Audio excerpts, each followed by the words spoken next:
आदिवासी एक समान। निरस्त हो, सोलर पावर प्लांट निरस्त हो, सोलर पावर प्लांट निरस्त हो। जो संविधान बना है उसको मान रहे हो क्या, ये हम पूछना चाहते हैं। यदि आप संविधान को मानते हो, यदि आप लोकतंत्र को मानते हो, यदि आप सुप्रीम कोर्ट को मानते हो, तो आप आदिवासियों का जो पारंपरिक रूढ़िगत ग्राम सभा है उसका भी आप आदेश का पालन कीजिए। नहीं तो यहाँ पर कहीं न कहीं देखा जा रहा है कि चाहे झारखंड हो, छत्तीसगढ़ हो या देश का कोई सा भी राज्य हो, दिन ब दिन आदिवासियों की जमीनें लूटी जा रही है। तो हम पूछना चाहते हैं कि हमारी आने वाली पीढ़ी, हमारा समाज और हमारे जो आदिवासियों के पीछे जो जीवन है, गाय भैंस पशु से लगाकर जितना भी जीव जगत है वो आदिवासियों के ऊपर निर्भर है, तो वो कहाँ जाएगा। आपको तनिक भी दया नहीं आती सरकार को। 8 लाइन कॉरिडोर बनाए, सिर्फ ये औद्योगिक गलियारा बनाया, दोनों साइड 8 लाइन के दोनों साइड आदिवासियों की जमीन छीनने का काम कर रहे हैं। हम सरकार से मांग करते हैं कि आप 13(3) का पालन कीजिए, आप अनुच्छेद 244(1) का पालन कीजिए, आप 5वीं अनुसूची का पालन कीजिए, आप लोकतंत्र का पालन कीजिए और आप संविधान को मानिए। अन्यथा आदिवासी यदि संविधान सिखाने पे आ गया तो कहीं न कहीं आपको बहुत बड़ी दिक्कत हो जाएगी। उदाहरण मैं बताता हूँ आप लोगों को, अगर शब्दों में कहीं गलती हो तो मुझे माफ कीजिएगा, पर सरदार सरोवर जो डैम बना है उसके दोनों ओर जो हमारे आदिवासी बंधु थे उनका जो विस्थापन हुआ है, उनको जो जमीन अलाट करी गई थी वो गुजरात तक करी गई और पूरा पन्नी जाए बड़वानी के लोगों को खांडला में जमीनें मिली थी। तो आपका भी आपकी अपनी नैतिक जिम्मेदारी है, शासन प्रशासन की अपनी नैतिक जिम्मेदारी है कि यहाँ के जो लोग हैं, जो जनमानस है, आप उनका संरक्षण करें, उनकी सुरक्षा करें। आया ना सिलेंडर टांग के घूम रहे थे, मैं तो डॉक्टर हूँ, मेरे सामने कीड़े मकोड़े जैसे आदमी पड़े हुए मरे हुए थे, तो वो चीज़ मैं बिल्कुल जानता। ली क्या पैसा से परमिशन ली क्या, हम आपसे एक प्रश्न करना चाहते हैं, अगर ली गई तो कृपया हमें अवगत कराएं। मैं भी उन्हीं को हम लोग जानते अगर फिर हम गांधी की पिक्चर को आगे रखेंगे, आंदोलन लगातार कैसे बैठे रहना सर, इधर आ ज्ञापन ले लो।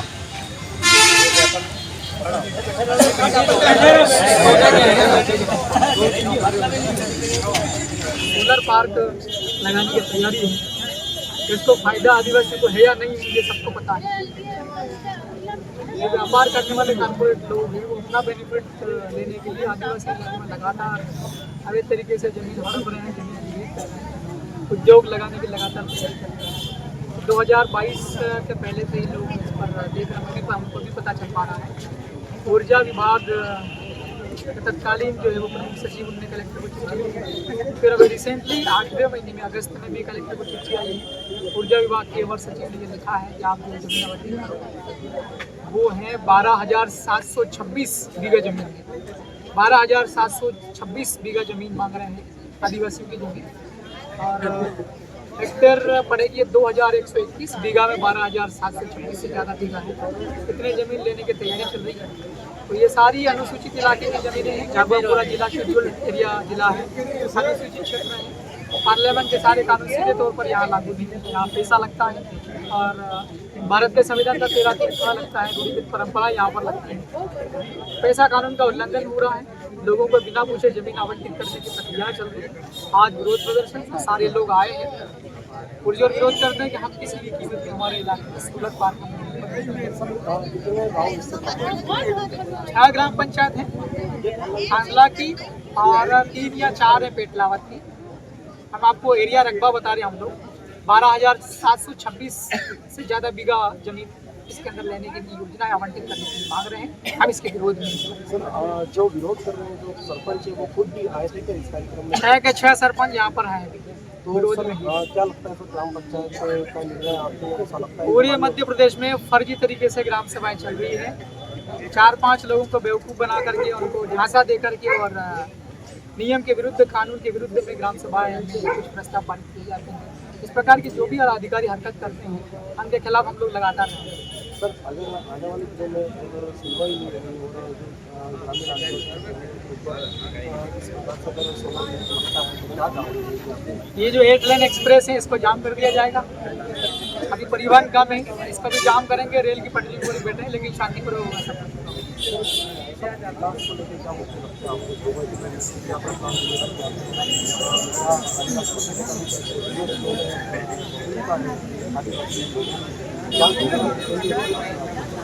सभी स्कूल से के अंदर जितना भी आवश्यकता है शिक्षकों की उनकी पहले भर्ती करें। जो भी शिक्षा विभाग कहते हैं कि चाहे वो जनजाति विभाग का स्कूल हो चाहे शिक्षा विभाग हो, इनके जो अधिकारी हैं उनको स्कूल का ठीक से संचालन करवाना होगा। आदिवासी इलाके में शिक्षक आते नहीं हैं, आते भी है तो 1 या 2 बजे आते हैं और 3 बजे वापस चले जाते हैं। पढ़ाई नहीं है, छात्रावास के अंदर ठीक से बच्चों को भोजन वगैरह नहीं मिलता है। पढ़ाई ठीक से करना होगा। इस इलाके में जो है वो ज़मीनें लगातार छीनी जा रही, वो ज़मीन रुकना चाहिए। अवैध तरीके से ज़मीनें को बिक्री होती है, ये रुकना चाहिए। रोजगार की कोई व्यवस्था ही नहीं है। यहाँ के पढ़े लिखे लोग बहुत है, आदिवासी बच्चे बहुत पढ़ते हैं, कॉलेज में जाते हैं, उनको सरकारी नौकरी पर लगाना होगा। जितने भी अवैध काम हो रहे, खास करके दारू लगातार बिक रही है इलाके अंदर में। लोगों के पास थोड़े बहुत पैसे होते हैं, मजदूरी वाले वो परेशान होते हैं, थक जाते हैं तो दारू पी लेते हैं। ये टेंडेंसी बन जाती है और जानबूझकर के अवैध शराब की बिक्री ये रुकना चाहिए। आदिवासी इलाके में लगातार खनन होता है, चाहे वो ग्रेफाइट हो, चाहे गिट्टी हो, मिट्टी हो, मुरम हो, ये रुकना चाहिए। सर बनाए भी जाने आपके माध्यम से आपके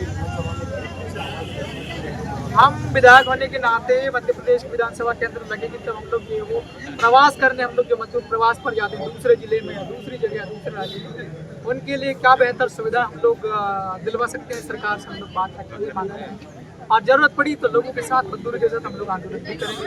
मजदूरों के हित में नया अधिनियम, नई पॉलिसी, नियम, नीति हम लोग बनवाने का काम करेंगे।